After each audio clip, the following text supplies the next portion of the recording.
Welcome to the Rare History Channel. 16 Facts about William Howard Taft. William Howard Taft is a truly unique American figure who led two branches of government, was a wrestling champion and the youngest Solicitor General in American history.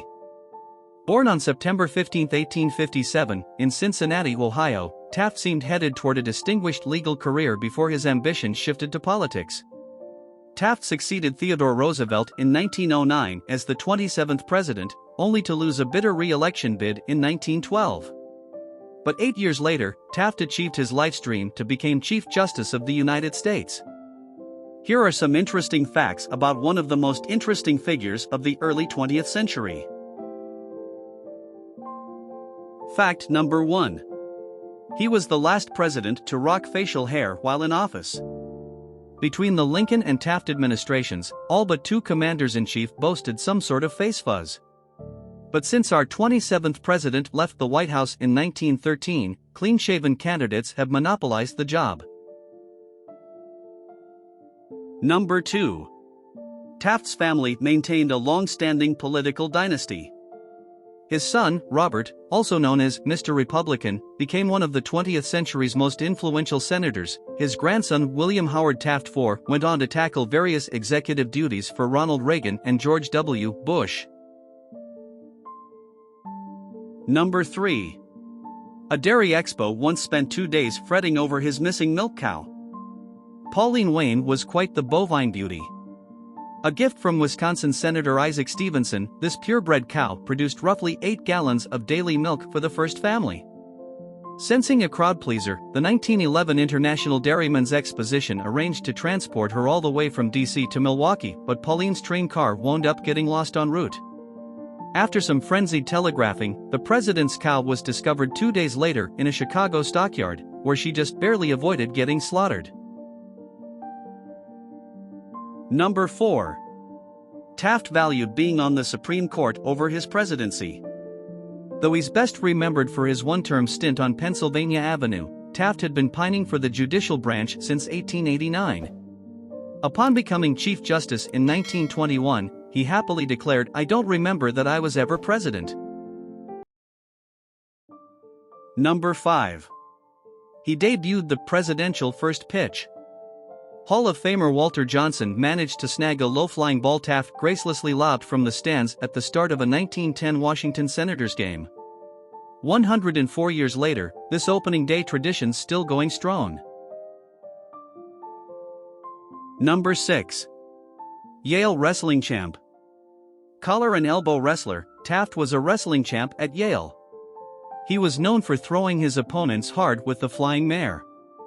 A mare in collar and elbow is any throw that puts the adversary's feet above his head.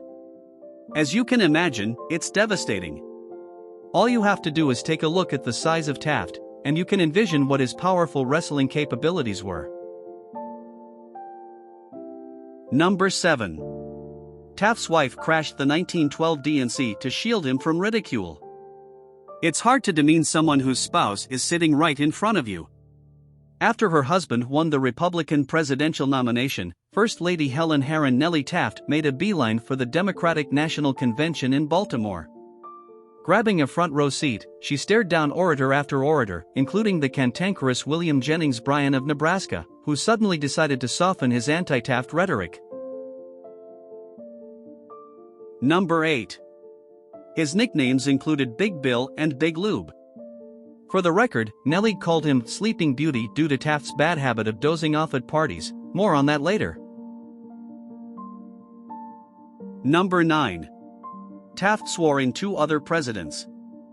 During his tenure as Chief Justice of the Supreme Court, Howard Taft had the unique opportunity to administer the oath of office to 2 fellow conservatives who would go on to become presidents of the United States. In 1923, Taft swore in Calvin Coolidge following the sudden death of President Warren G. Harding. Later, in 1929, he performed the same duty for Herbert Hoover.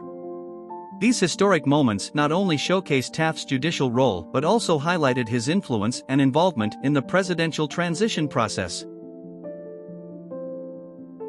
Number 10. He briefly worked as a part-time reporter. Before his legal and political career took off, Howard Taft found himself juggling multiple responsibilities to support himself. As a law student, he took on a part-time job as a reporter for the Cincinnati Commercial, covering courthouse news. This early journalistic experience provided him with valuable insights into the workings of the legal system and honed his skills in communication and writing. However, once Taft assumed the presidency, his relationship with the press became more strained, and he developed a more guarded attitude towards journalists. Number 11. He lost 70 pounds after leaving the White House. "I can truthfully say that I never felt any younger in all my life," Taft announced, having given up bread, potatoes, pork, and liquor. "Too much flesh is bad for any man." Number 12.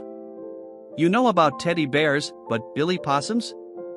In an interesting twist of history, toy manufacturers attempted to capitalize on the popularity of the teddy bear phenomenon by creating a similar craze centered around Billy possums. These stuffed animals, named in honor of President-elect Taft, were mass-produced and marketed as the next big toy sensation. However, unlike the enduring popularity of teddy bears, the Billy possums failed to capture the imagination of the public and quickly faded into obscurity. While teddy bears became an iconic symbol, the short-lived Billy possums serve as a unique footnote in the legacy of Howard Taft. Number 13. Taft tended to fall asleep at public functions. Most of the time, admitted Indiana Senator James Watson, Taft simply did not and could not function in alert fashion. "Often while I was talking to him after a meal, his head would fall over on his breast and he would go sound asleep for 10 or 15 minutes. He would waken and resume the conversation, only to repeat the performance in the course of half an hour or so." President Taft was also seen snoozing at operas, funerals, and especially church services. Number 14. He successfully lobbied for the modern Supreme Court building. The government's judicial branch didn't always convene in the majestic building we know today. Before 1935, the Supreme Court issued its rulings from various rooms inside the Capitol. Chief Justice Taft changed all that, successfully lobbying Congress to give the court its own separate building at a cost of $10 million. Number 15. Taft recently became one of the Washington Nationals' racing mascots. Since 2006, wonky caricatures of George Washington, Thomas Jefferson, Abraham Lincoln, and Teddy Roosevelt have been sprinting across the Nats' home field and into the hearts of DC sports fans.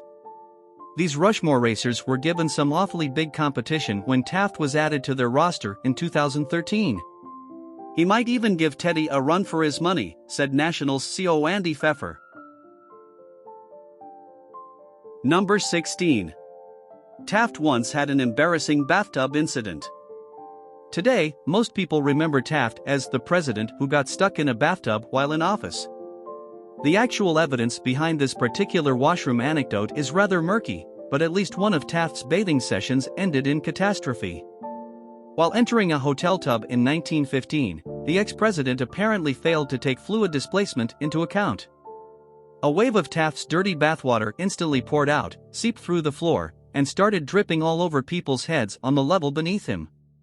Though briefly humiliated, Taft made light of the situation. While looking out at the Atlantic Ocean shortly thereafter, he quipped, "I'll get a piece of that fenced in someday, and then I venture to say there won't be any overflow."